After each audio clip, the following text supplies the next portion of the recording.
కరీంనగర్ జిల్లాలో మందు డబ్బాతో నిరసన కార్యక్రమం అయితే కొనసాగింది. ఈ రోజైతే కరీంనగర్ జిల్లా తిమ్మాపూర్ మండలం ఎంపీడీఓ కార్యాలయం ముందు మన్నెంపల్లి గ్రామ మాజీ సర్పంచ్ అయితే ఆ పాత బకాయిలు అయితే రావట్లేదు అన్న కోణంలో అయితే తనైతే ఆత్మహత్య యత్నానికి అయితే పాల్పడడం జరిగింది. తాజా మాజీ సర్పంచులు అనేక మంది అయితే ఈ మధ్యకాలంలో అయితే ఆ భార్య మెడల పుస్తకాలు సైతం అమ్మి అభివృద్ధి కార్యక్రమాలు అయితే చేశాము. మేమైతే అనేక అభివృద్ధి కార్యక్రమాలు చేసినప్పటికీ మాకు రావాల్సిన బిల్లులు అయితే రావట్లేదు అన్న కోణంలో అయితే ఈరోజైతే ఒక వ్యక్తి తాజా మాజీ సర్పంచ్ మన్నెంపల్లి గ్రామ మాజీ సర్పంచ్ అయితే ఆత్మహత్య యత్నానికి పాల్పడడం జరిగింది. పురుగుల మందు డబ్బాతో అయితే తనైతే నిరసన తెలపడం జరిగింది. రాని పక్షంలో అయితే ఆత్మహత్య చేసుకోవడానికైనా సిద్ధం అయితే ఈ మెంటల్ టెన్షన్ నేనైతే భరించలేను అన్న కోణంలో అయితే తనైతే ఆత్మహత్య యత్నానికి పాల్పడడం జరిగింది. అక్కడ ఉన్న పోలీసు వారైతే ఉటావుట్నైతే అయితే తనైతే కాపాడమే జరిగింది, అడ్డుకోవడం అయితే జరిగింది. అక్కడ ఉన్న స్థానికులు సైతం వెంటనే స్పందించడం జరిగింది. ఒకంత ప్రాణ నష్టం తప్పిందని చెప్పవచ్చు. ఏదైనప్పటికైతే మాకైతే రావాల్సిన పాత బకాయిలు కావచ్చు, పెండింగ్ బిల్లులు కావచ్చు, మేమైతే అనేక అభివృద్ధి కార్యక్రమాలు చేశాము.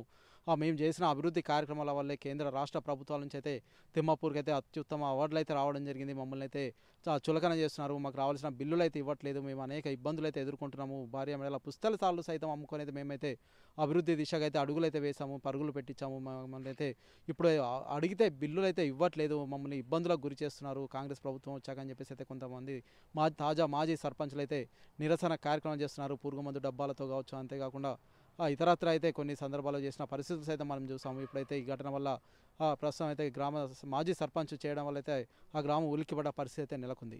Vote studio.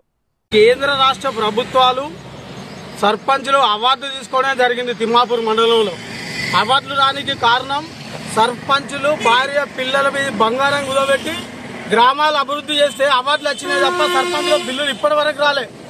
నాటి ప్రభుత్వమైనా, బీజేపీ ప్రభుత్వమైనా, టీఆర్ఎస్ ప్రభుత్వమైనా, కాంగ్రెస్ ప్రభుత్వానికి కూడా విజ్ఞప్తి చేసినాం ఎన్నోసార్లు. మేము కూడా కాంగ్రెస్ పార్టీకి సంబంధించిన ప్రతినిధులు ఉప ముఖ్యమంత్రి గారు కానీ, ప్రధాన ముఖ్యమంత్రి గారు కానీ బిల్లులు ఇస్తామని చెప్పడం జరిగింది. ఇప్పటికి కూడా ఇస్తలేరు. 42 మంది సర్పంచులు చచ్చిపోయినా కూడా ప్రభుత్వాలకు కనీసం నిమ్మకు నీరెత్తినట్టు కూడా లేదు.